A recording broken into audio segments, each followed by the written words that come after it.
Para ulama mereka memberikan beberapa penjelasan. Lahu syuruhun, banyak penjelasan. Nah, saya ambil 4 penjelasan yang sangat penting. Yang pertama, fasadul i'tiqad. Fasadul i'tiqad. Zaman sekarang ini banyak rusaknya pemahaman. Itu merusak ibadah kita. Fasadul i'tiqad. Sehingga Imam Ruslan di prolog kitab beliau Zubat, yang beliau katakan apa? Awwalu wajibin 'alal insan ma'rifatul ilah bistiqan. Yang pertama kali wajib bagi kita umat Islam itu harus memperbaiki pengetahuan akidah kita tentang Allah Subhanahu wa taala, bistiqan, dengan keyakinan. Di paragraf yang berikutnya beliau katakan, wallahu fahuwa yuriduhu fa'alun, fahuwa fa'alun lima yuriduhu wa laysa fi khalqi lahu mithalu. Itu terus digarisbawahi, wa laysa fil khalqi lahu mithalu.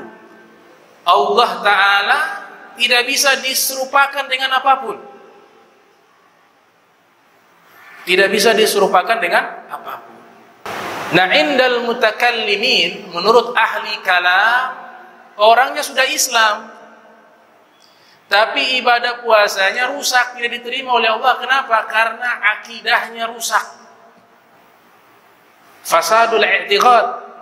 Di antara contoh fasadul i'tiqad, akidah rusak, dia memiliki keyakinan, ini harus dicatat, bahwa Allah itu berfisik seperti fisiknya makhluk. Nama yang digunakan mujassimah. Mujassimah. Kita harus hindari itu. Jangan sampai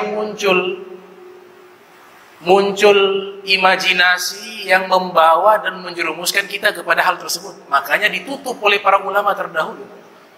Dalam Al-Quran itu ada ayat-ayat mutasyabihat, ayat-ayat yang mengandung makna fisik. Maka ada 2 cara yang diajarkan oleh Imam Nawawi. Kita yang awam, kalau ada ayat tersebut, cukup imani tanpa harus mengimajinasikan, tanpa harus membahas. Ada itu sudah imani. Tidak perlu bertanya lagi, tangan bagaimana sih Allah? Bagaimana sih wajahnya Allah? Dalam Al-Quran ada kullu syai'in halikun illa wajhahu. Segala sesuatu binasa kecuali wajahnya. Wajah siapa di situ? Wajahnya Allah. Sudah imani saja cukup, jangan dibawa di pengajian. Jangan dibahas. Kenapa? Nanti menjerumuskan imajinasi orang memfisikkan Allah. Kalau sudah memfisikkan Allah, puasa kita percuma. Kenapa? Fasadul i'tiqad. Karena rusak akidahnya. Cara yang kedua dipilih oleh ulama takwil, ditakwil. Al-Imam Tabari dalam kitabnya Tafsir, ulama salaf 224 lahir, meninggal 310 Hijriah. Dalam tafsirnya Jami'ul Bayan, beliau menukilkan ucapan para sahabat, para tabi'in ketika mereka menafsirkan ayat-ayat mutasyabihat. Banyak takwilan di situ. Contoh kursinya Allah. Mereka takwilkan ilmunya Allah, bukan kursi. Allah tidak butuh kursi untuk diduduki. Ini contoh. Kalau akidah kita rusak, celaka. Kita punya ibadah itu percuma. Itu penjelasan ahli kalam.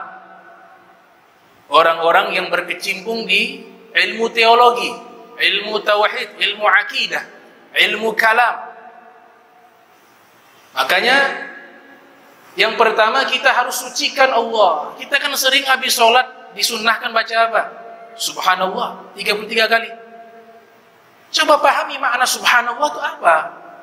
Mensucikan Allah. Kira-kira mengimajinasikan Allah memiliki fisik dan membawa kepada indera kita dengan imajinasi, maka pasti menjerumuskan kepada tajsim, memfisikkan Allah.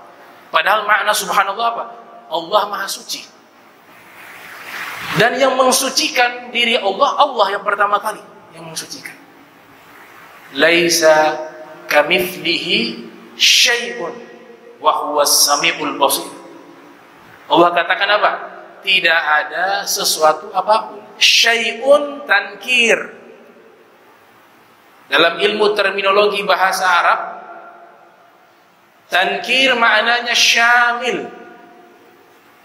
Al-Imam Al-Baghawi dalam tafsirnya Ma'alimu Tanzil yang lahir 433 Hijriah, wafat 516 Hijriah, beliau mengatakan makna syai' jika dinakirohkan itu maknanya segala sesuatu apapun. Jadi kalau kita terjemahkan, tidak ada sesuatu apapun yang mirip dengan Allah. Titik. Yang menyatakan siapa? Allah subhanahu wa ta'ala. Tidak perlu lagi kita membahas masalah itu. Di ayat yang lain Allah sifati Subhanallahi amma yasifun. Maha suci Allah dari apa-apa yang mereka sifati.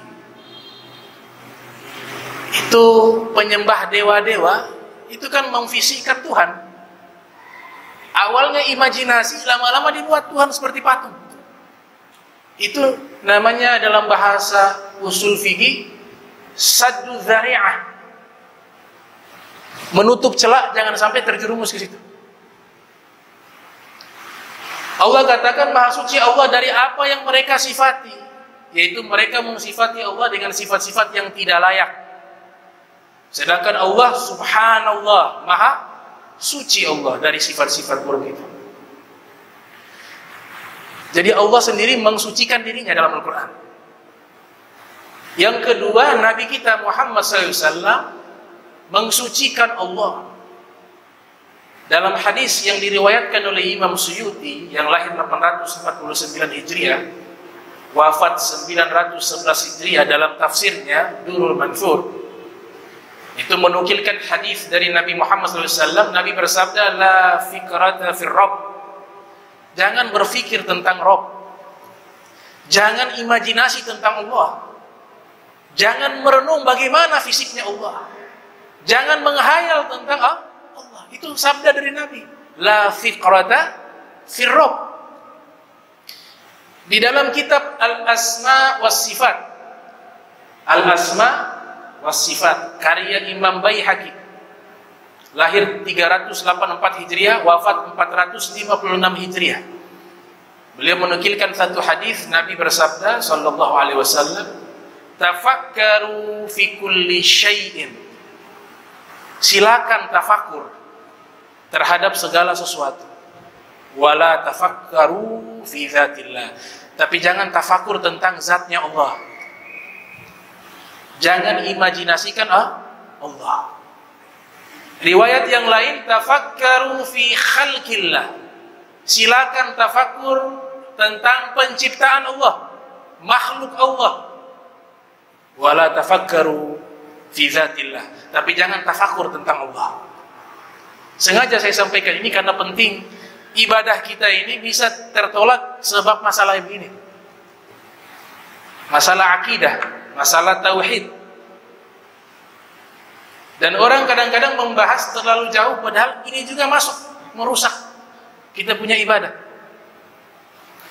Al-Imam Ali bin Abi Thalib karramallahu wajha, sebagaimana diriwayatkan oleh Abdul Qahir Al-Baghdadi dalam kitabnya Al-Farqu Bainal Firaq, beliau mengatakan, Inna Allah Ta'ala khalaqal arsya idharan li kudratihi wala makanan bidhatihi.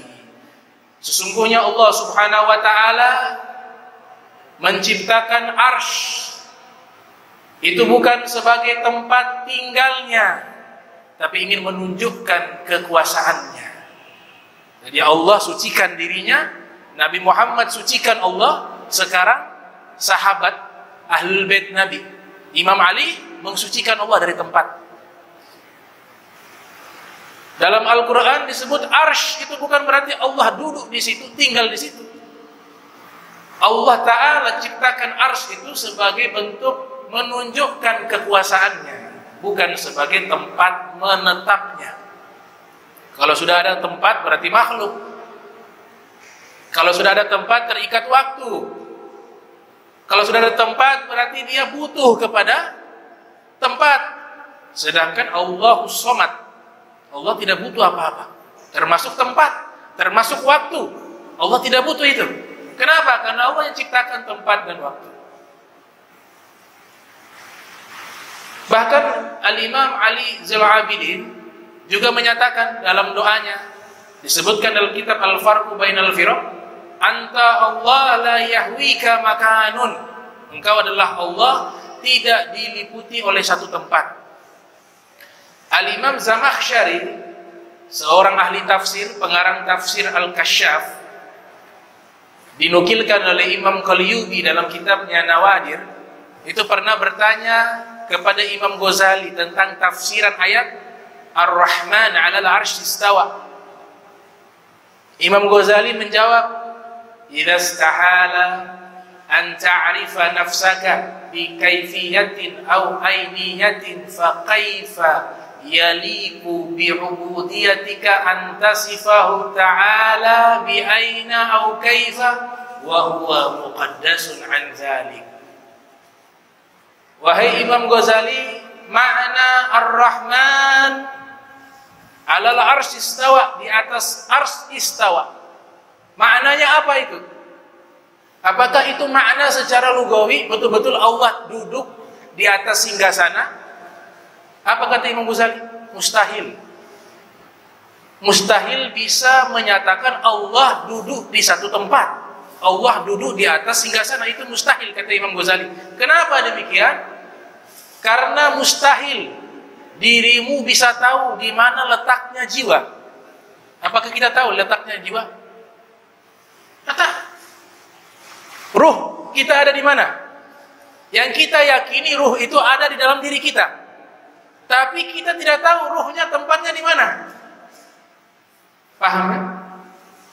Kata Imam Ghazali, kalau ruh saja, jiwa saja yang kita miliki sebagai makhluk, kita tidak tahu dia tempatnya di mana dan bentuknya bagaimana, maka bagaimana mungkin kita ini hamba yang lemah, otak kita tidak sampai dengan ilmunya Allah, berani mensifati Allah itu di mana dan bagaimana. Wa huwa muqaddasun an dzalik. Allah suci dari itu semuanya. Jadi Imam Ghazali mensucikan Allah, Allah mensucikan dirinya, Imam Ghazali mensucikan Allah, Nabi Muhammad mensucikan Allah, Imam Ali mensucikan Allah. Di dalam tafsir Ruhul Ma'ani karya Imam Alusi Al-Baghdadi, ada sahabat namanya Tolha. Tolha datang menemui Nabi bertanya, "Sa'altu Rasulullah sallallahu alaihi wasallam an tafsiri subhanallah." Saya bertanya kepada Nabi Muhammad sallallahu alaihi wasallam tentang tafsir subhanallah. Apa artinya subhanallah ya Rasulullah? Nabi menjawab, makna subhanallah tanzihun lillah min kulli su'.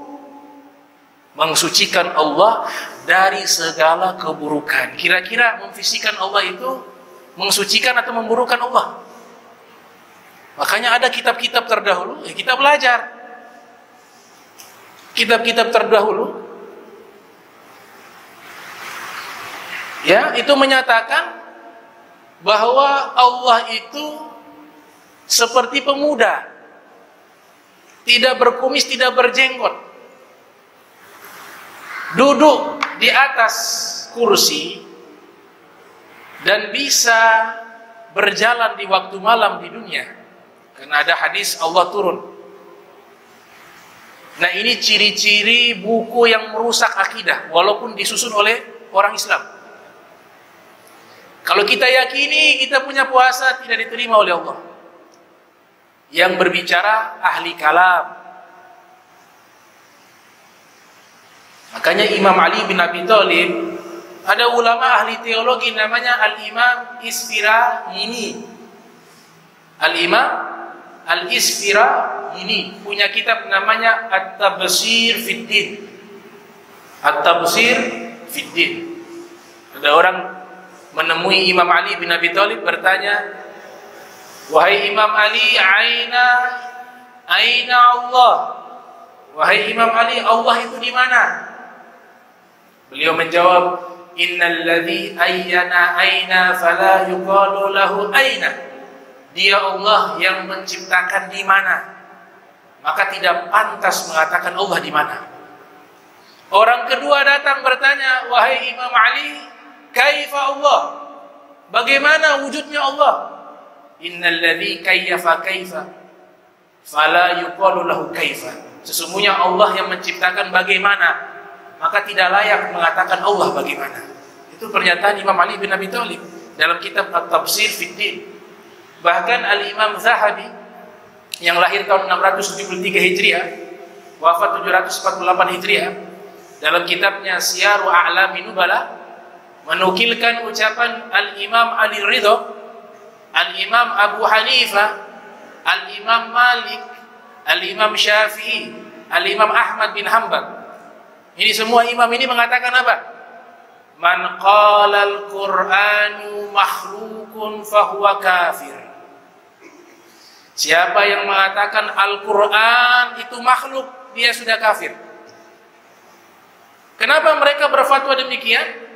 Tujuannya satu, tanzihun lillah, mensucikan Allah. Mensucikan Allah. Ini pernyataan para imam. Saya hanya menyampaikan kutipan-kutipan yang ada di dalam kitab-kitab. Bisa dilihat kitabnya, saya sebut Syiaru A'lamin Nubala. Al-Imam Abu Hanifah lahir tahun 80, meninggal 150, mengatakan hal yang sama. Al-Quran bukan makhluk. Muncul Imam Malik bin An-Nas, lahir 93 Hijriah, wafat 179, mengatakan Al-Quran bukan makhluk, Al-Quran kalamullah. Muncul lagi Al-Imam Syafi'i, lahir 150, wafat 204 Hijriah, mengatakan hal yang sama. Muncul Imam Ahmad bin Hanbal, lahir 164, wafat 241, mengucapkan hal yang sama. Al-Quran bukan makhluk. Muncul Al-Imam Ali Ridha yang sezaman dengan mereka, mengatakan hal yang sama. Man qala al-Quran makhlukun fahuwa kafir. Kemudian ulama kelahiran tahun 239 Hijriah, wafat 321 Hijriah, bernama Al-Imam Thahawi. Kitabnya berjudul Al-Aqidatut Thahawiyah. Beliau mengatakan, man wasafa Allah bima'nan min ma'anil bashar faqad kafar. Ini juga ucapannya Abu Hanifah karena beliau mazhabnya Hanafi. Siapa yang mensifati Allah dengan makna-makna kemanusiaan, maka dia telah keluar dari agama Islam. Artinya maknanya apa? Tajsim, memfisikkan Allah seperti manusia. Kata Imam Thahawi, kafar, sudah keluar dari Islam. Kalau sudah seperti ini akidahnya, keluar dari Islam, ya puasanya tidak diterima oleh Allah Subhanahu wa taala menurut ahli kalam. Ini ucapan yang sama disampaikan oleh Abu Hanifah dan para imam lainnya.